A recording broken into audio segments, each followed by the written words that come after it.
대한민국을 세운 사람들. 시인이자 초대 대법원장 김병로.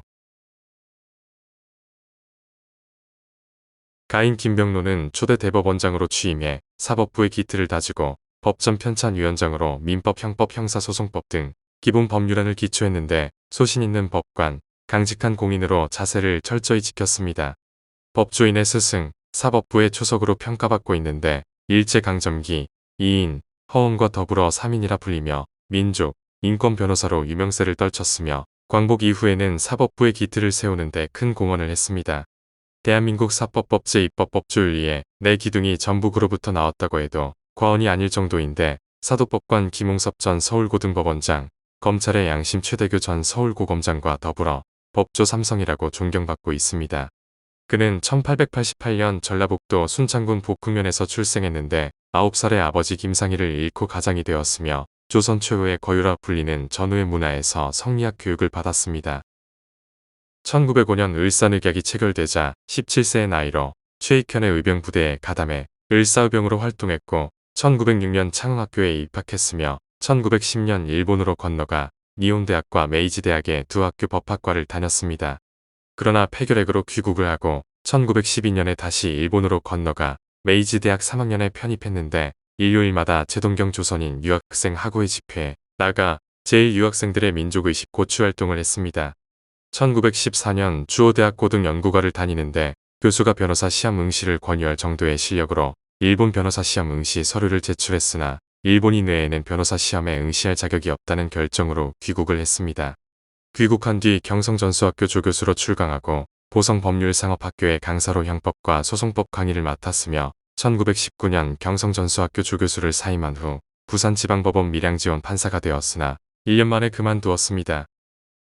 1919년 변호사 개업을 했는데 일본 변호사 시험을 볼 수 없었음에도 변호사 자격을 취득할 수 있었던 이유는 당시 법학교수로 일정 기간 재직한 사람은 무시험으로 변호사 자격을 취득할 수 있었기 때문이었습니다.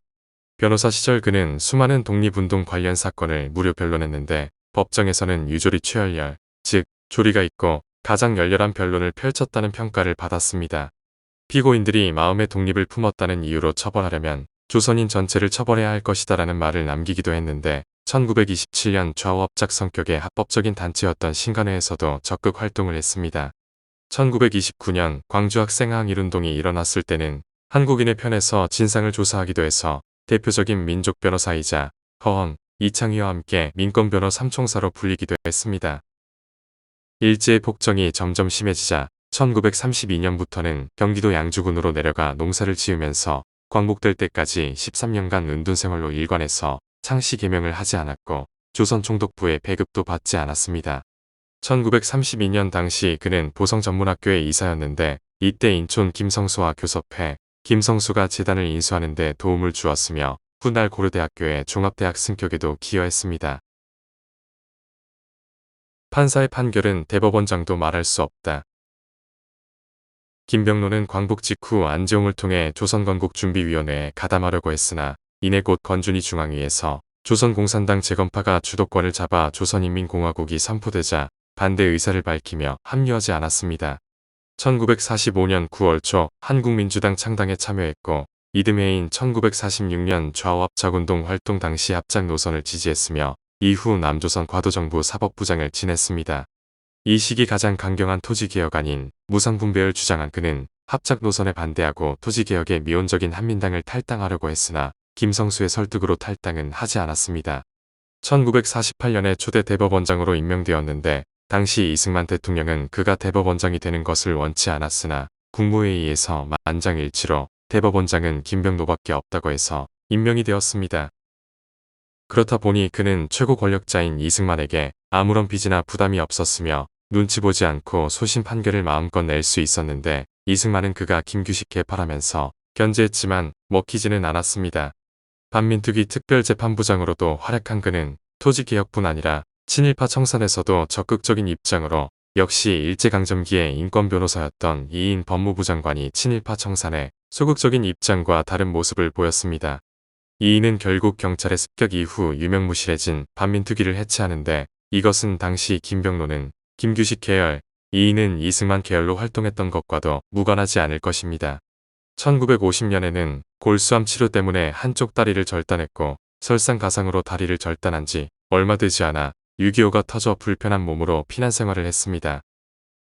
이때 아내를 친정인 담양군으로 보냈는데 빨치산에게 아내가 살해당하는 비극을 맞고 1955년에는 장남 김재중도 잃었으며 1953년 대법원장에 연임되어 1957년에 69세로 정년 퇴임을 했습니다.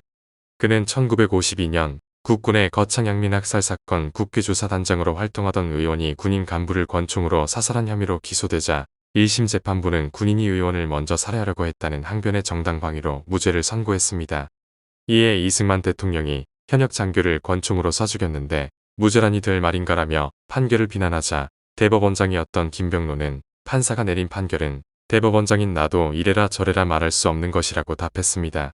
당시 한국 전쟁 중으로 군인이 생사여탈권을 쥘 정도로 강력한 영향력을 행사할 때임을 고려하면 이승만 대통령을 대적하는 정치인을 정당방위로 무죄 판결을 선고한다는 것은 생각조차 어려운 일이었을 것입니다.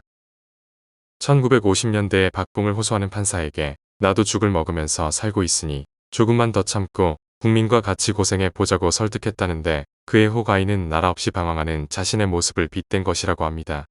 약 10년간 대법원장으로 재직하며 당시 일본법의 번역본에 불과했던 대한민국 법서들의 한계를 뼈아프게 생각해 법전 편찬 작업에 만전을 기울였으며 입법례를 참조하면서도 독창적인 규정들을 만들고자 했습니다.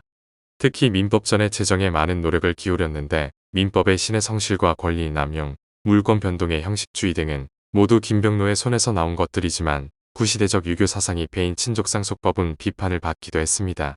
형법에서는 사회상규, 부작위범, 인과관계, 피해자의 승낙, 간접정범, 실패한 교사, 자격정지, 선고유예, 몰수 등이 그의 작품이었고 형사소송법에는 피고인에 대한 구속기간을 규정했습니다. 법정의 좌석 배치도 변화를 주었는데 일제강점기 법정은 판사와 검사가 나란히 앉았고 그곳이 피고인 및 변호사가 있는 곳보다 높았지만 김병로는 검사를 끌어내려 지금 법정처럼 검사와 변호사가 마주보게 했습니다. 6.25 도중 아내가 북한군에 피살됐음에도 반공보다 인권을 우선했으며 국가보안법 폐지를 주장하기도 했는데 형법의 내란죄나 외환죄 등만으로도 충분히 국가보안법이 추구하는 목적을 달성할 수 있다고 생각했습니다. 적극적인 사법부의 독립을 추구하는 과정에서 제왕적 대통령을 추구하던 이승만과 대립하는 관계였는데 반민특위 활동을 적극 지지해 이승만과 대립했으며 1952년 부산 정치파동에도 반발했습니다. 이승만이 법원의 판결을 비난하자 억울하면 절차를 밟아 항소하면 될 일이라고 받아친 것은 오늘날까지도 명언으로 꼽히는데 그가 소장파 판사들을 보호한 덕에 사법부는 비교적 독립성을 유지할 수 있었습니다.